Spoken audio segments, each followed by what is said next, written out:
Assalamualaikum warahmatullahi wabarakatuh. Perkenalkan, nama saya Denny Apriliansyah, NIM 2018 151148. Baiklah, di sini saya akan menjawab pertanyaan mid semester mata kuliah pendidikan kesehatan. Pertanyaan pertama, menurut pendapat saudara, mengapa pendidikan kesehatan memiliki kedudukan yang sangat penting dalam kapasitasnya pada kurikulum penjas di sekolah?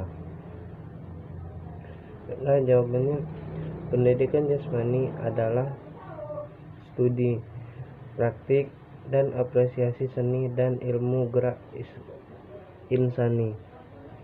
Pendidikan jasmani adalah bagian dari sistem pendidikan secara keseluruhan.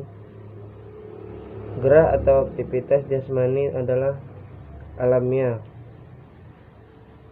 dan dasar keberadaban bagi setiap insan. Gerak itu sendiri adalah ciri insani. Gerak adalah ciri kehidupan. Ketiadaan gerak adalah kematian. Karena itu, pembelajaran gerak atau aktivitas jasmani sesungguhnya sangat penting bagi kualitas hidup manusia. Guru pendidikan jasmani perlu memahamkan kepada para siswanya akan arti penting aktivitas jasmani bagi kehidupan. Kondisi saat ini mencirikan bahwa aktivitas jasmani kurang diperhatikan banyak orang. Kemajuan ilmu pengetahuan dan teknologi, perkembangan kendaraan bermotor bagi roda 2 atau 4, penggunaan elevator atau lift di kota-kota besar, dan sejumlah kemudahan lainnya mengantarkan manusia kurang menyadari akan keberadaan jasmani. Selain itu, makanan cepat saji dan sangat mudah dikonsumsi kalangan anak-anak dan remaja tidak diimbangi dengan pelepasan energi tubuh, sehingga banyak ditemukan anak-anak dan remaja berbadan gemuk atau obesitas. Demikian juga di kalangan orang sebaya. Karena kekurangan gerak, banyak bermunculan penyakit-penyakit non-generatif seperti obesitas, stroke, dan penyakit hipotensitik lainnya. Soal yang kedua, mengapa pendidikan kesehatan dapat membantu siswa mencapai derajat hidup bagi manusia Indonesia seutuhnya? Jawabannya, karena anak-anak yang sedang tumbuh dan berkembang, mereka rentan terhadap gangguan kesehatan.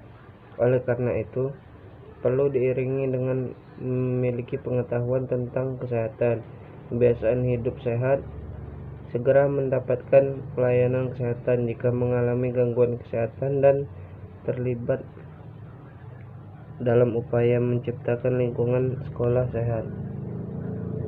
Sekolah merupakan unsur utama dalam rangka menciptakan anak-anak dapat tumbuh berkembang dengan memiliki derajat kesehatan yang tinggi.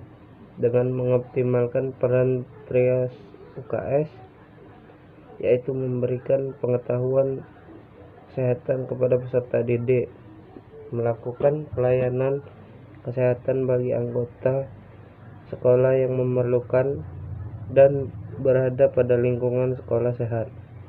Menurut H.L. Bloom, ada 4 faktor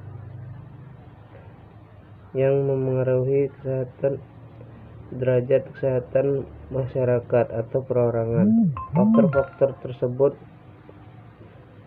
adalah keturunan, pelayanan kesehatan, perilaku, dan lingkungan. Faktor keturunan atau genetik menjadi salah satu faktor yang mempengaruhi kesehatan, karena secara genetik manusia bisa menurunkan suatu penyakit kepada keturunannya. Pelayanan kesehatan cukup memberi andil sebagai contoh. Jarak pusat pelayanan kesehatan bisa memberi masyarakat pilihan untuk berkunjung atau tidak. Lingkungan yang kotor bisa menjadi tempat berkembangnya faktor penyakit. Perilaku sehat adalah segala tindakan seseorang dalam memelihara dan meningkatkan kesehatannya. Perilaku sendiri dapat dikategorikan dengan perilaku terselubung atau covert behavior dan perilaku tidak terselubung atau bisa disebut overt behavior.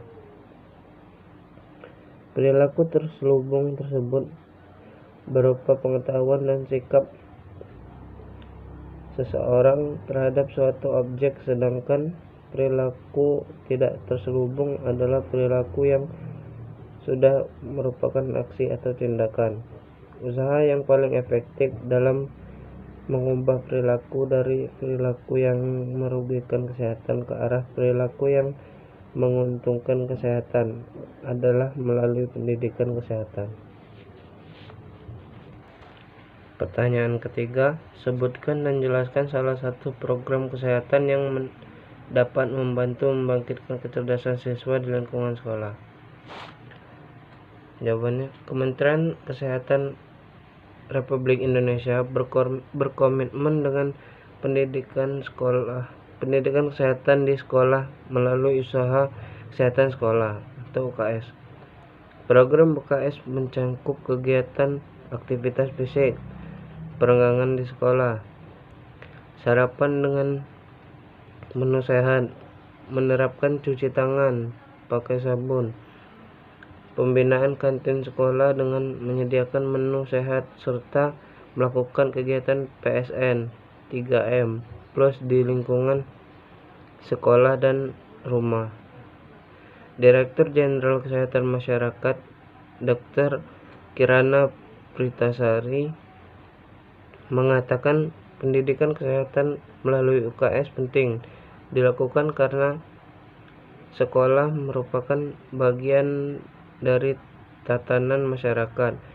Dr. Kirana menekankan bahwa selain keluarga, institusi sekolah adalah wahana yang tepat untuk mengenalkan pendidikan kesehatan kepada anak-anak.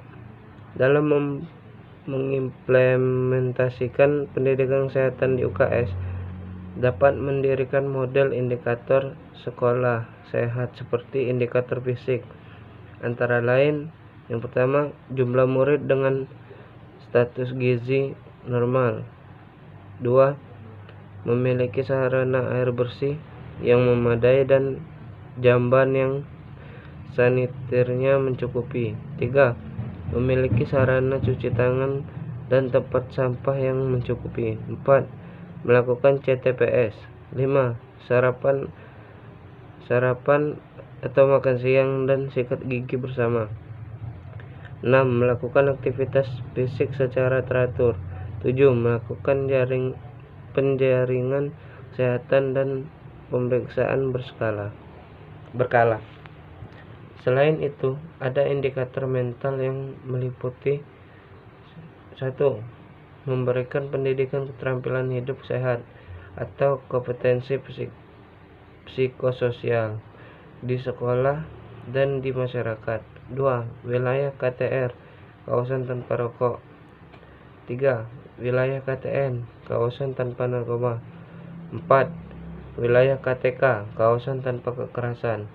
5. Mempunyai kader kesehatan sekolah atau dokter kecil yang jumlahnya cukup. Dan yang terakhir 6.